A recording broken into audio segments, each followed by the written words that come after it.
everyone, welcome back to my channel. As you know, I teach A Course in Miracles on this channel.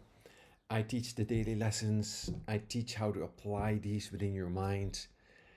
And that's the main purpose. The main purpose is to experience the result of the conversion of your thought system, right?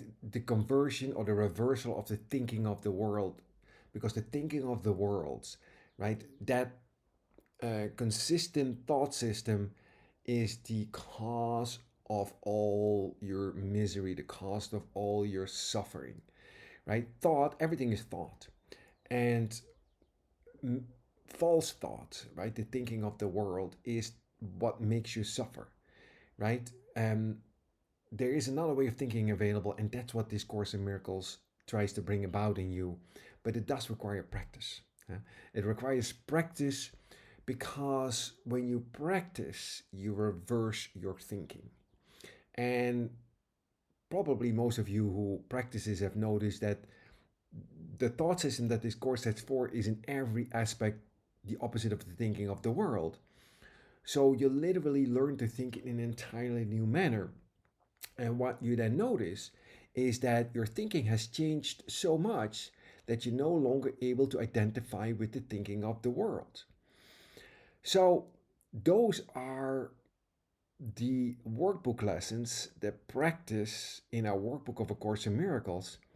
And I want to look today at a couple of these review lessons because where we currently find ourselves at the time that I'm making this video are the review lessons in the 50s. So the early basic review lessons. And you'll never get away from these basic lessons. As you progress into the workbook, you'll get other lessons, but you never fully get away from the basic lessons.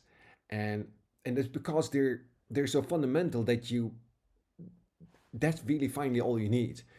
There's nothing wrong with the later lessons. They're beautiful, they're gorgeous, and then finally it ends with prayer, because finally that's all you do. You kind of start to rely on source, and communication. Prayer is communication with source. So I was looking at the lesson for yesterday and today in particular, and I just want to highlight a couple.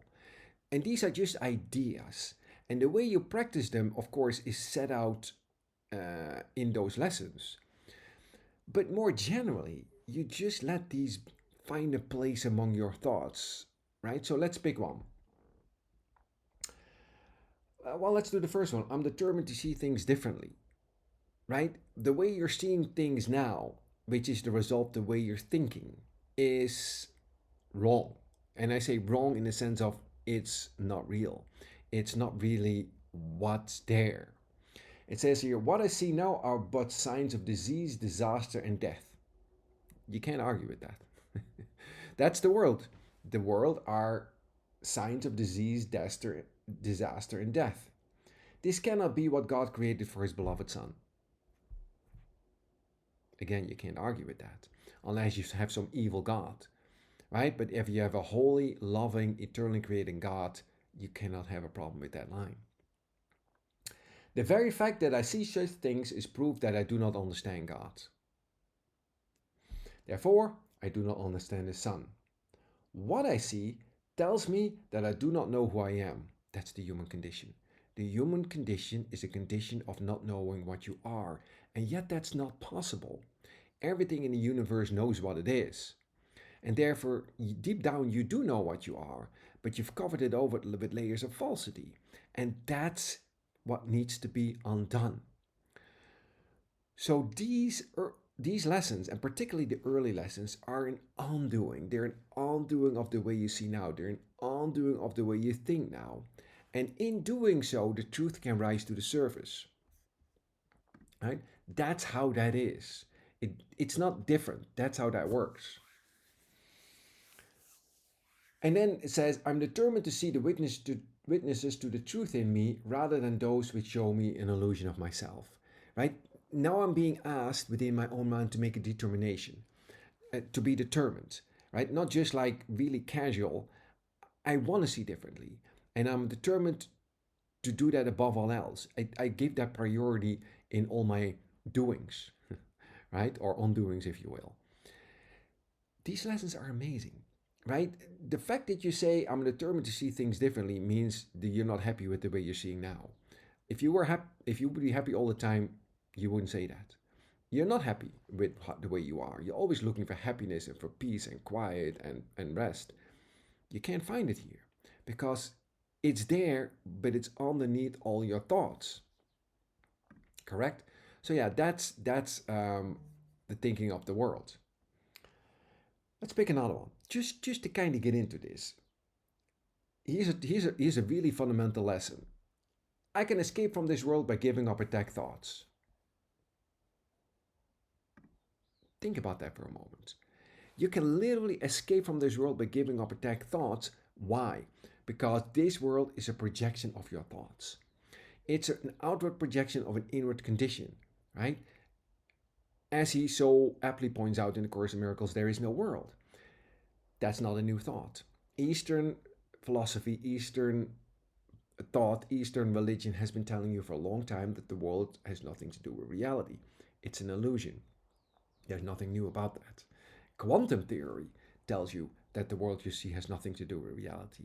It's right. It's the result of collapsing the wave to a particle, right? And literally, you see your own thoughts projected outwards.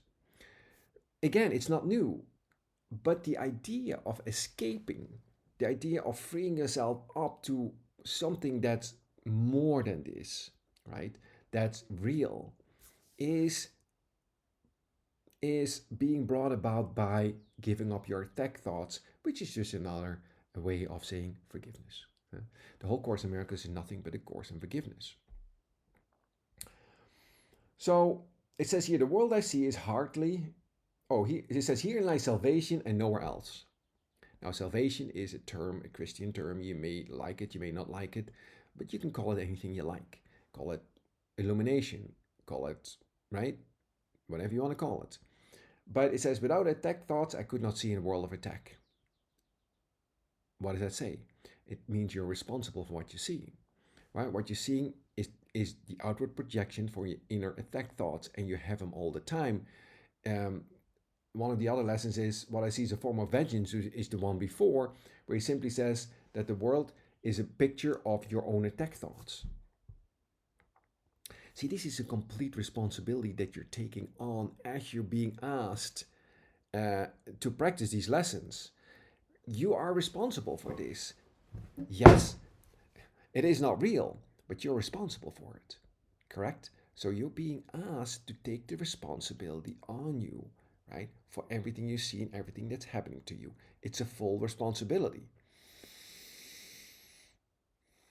But also, along with that, goes the realization that it's not real and that there's another way of seeing and that you could see peace instead of this and so on and so on, right? You're not stuck there, right? You just have to give up your attack thoughts, and that may take some practice. It says, as forgiveness allows love to return to my awareness. That's the whole Course in Miracles, isn't it? The return of the awareness of love, right? What is all encompassing has no opposite, right? Love has no opposite, but it's simply that awareness that you've denied, right, in favor of your own attack thoughts, that needs to return to to the surface, right? As forgiveness allows love to return to my awareness, I see a world of peace and safety and joy. You mean to say that as I forgive, let's do this, right? As I forgive, I can see a world of peace and safety and joy. Yes. Because what? You see a reflection of your own thoughts, nothing more. As you forgive, your attack thoughts are forgiven and simply disappear, and behind it is reflected the love of God. It cannot not, because that's all there is. You're being surrounded by the love of God. There isn't anything else, and what you see are your own thoughts reflected outwards. You reject them, but you project them on the world, and that's what you see, and they have no reality, and you're hiding everything that is real. Amazing. Hmm? And it says, and it is this I choose to see in place of what I look at now. Right? Again, here's your active choice. You're actively being asked to make that choice. Without your choice, this is not a passive process. This is actively you saying to yourself, I want that. Right? Like one of the lessons in the Course in Miracles is, I want the peace of God. He says, saying these words means nothing, right? But meaning it is everything. Words are cheap, right? You can say all you want and you can just say it and it sounds beautiful and it means nothing without you actually meaning them. This is a confrontational course, isn't it? It's a complete confrontation between your belief system and what's true. Because your belief system, or the thinking of the world, is not true, right? Your thoughts, your beliefs, your concepts, none of them have any meaning, but you're constantly trying to make them real for you, right? As you let your beliefs go, what is real, your real thoughts, your real communication with Source and the universe is taking its place. And that is what matters. All right, that's what you're looking for. But you've denied it. You're afraid of love, right? Course in Miracles says, Jesus in the Course in Miracles says, you're afraid of love. I know that sounds insane. And maybe for some of you, you go like, that cannot possibly be true. But I guarantee you that the human condition is afraid of love. Because what? It's a threat to what it's made of itself, right? Love doesn't demand anything. It just is. Right? It doesn't verify your illusions about yourself. It doesn't verify your thoughts. It just is. It just extends to itself. It's hard to express this, but that's A Course in Miracles. It's that return of the presence of love to your awareness.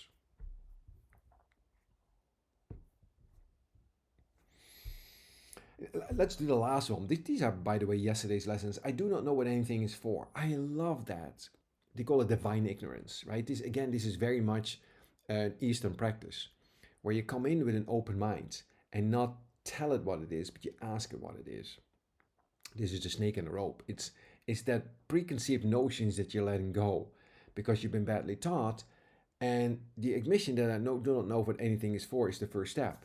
It says to me, the purpose of everything, this is true by the way, is to prove that my illusions about myself are real. It is for this purpose that I attempt to use everyone and everything. It is for this that I believe the world is for. This is true. You use everything around you to constantly verify what you think you are. However, it's not what you are, right? So eventually you can't stand it anymore. You've had enough pain and enough disappointment, and you go like, okay, there's got to be something else. This can't be it. I'm disappointed. I'm exhausted. I'm in pain. This cannot be it. There's got to be something better. Enter A Course in Miracles. Enter the universal course of coming from time to eternity, of coming from fear to love, of coming from illusion to truth, of coming from a sleep to awakening, right? It is for this that I believe the world is for, therefore I do not recognize its real purpose. Well, what is its real purpose? It's the purpose that it shares with the universe. It's the purpose that anything here has. The real purpose of anything is to show you who you are, to awaken you from your dream, right? The purpose I've given the world has led to a frightening picture of it. Let me open my mind to the world's real purpose by withdrawing the one I have given it and learning the truth about it. Again, it's a willingness to question what you think is true and to open your mind to something else. And that something else cannot be expressed in words. Those of you who had revelations, those of you who had visions of what's true, know what I'm talking about. And believe me when I say there are many. But eventually then you find yourself back here, and now it becomes a practice because you had a glimpse of what lies beyond, but you find yourself back here. So now what? Well, you're being asked to accept the truth, to keep practicing, right? The lessons for today are beautiful. I'm just going to read the 5 thoughts that we're given for today. It says, my attack thoughts are attacking my invulnerability. This is true, right? The reason you get sick, the reason that you're vulnerable is because you're attacking yourself constantly within your own mind, with your own thoughts. Above else, I want to see that's an affirmation of what's most important to you. You want to see. Above else, I want to see differently. That's a recognition that you're not seeing now, right? That you want to see that there's something else available for you. God is in everything I see, and yet you don't seem to see him, right? How is that possible? God is in everything I see because God is in my mind. Why is God in everything I see? Because God is in my mind. It's impossible to see apart from God, and yet somehow you're doing it. This is an impossible situation, and yet it can be reversed. Why is it not hard, or why is it possible? Because there is no opposition to truth, right? You are what you're looking for is already there. You are already that.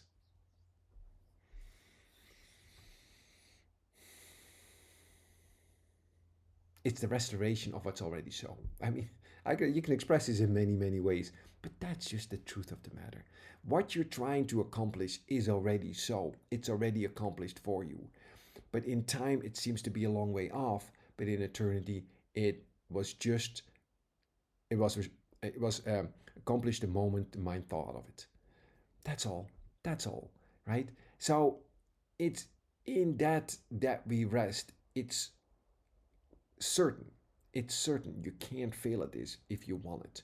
Listen, you can't fail at this period. It's over, right? You're just kind of remembering how it came about. So these are kind of the lessons I just wanted to kind of throw out there today as we join for a moment in our own resurrection, as we join for a moment in our own awakening to what's true, and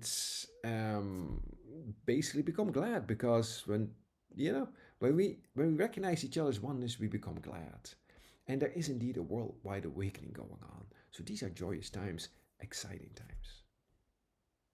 I love you wherever and whenever you are. I hope you have a great day, and I'll see you everywhere.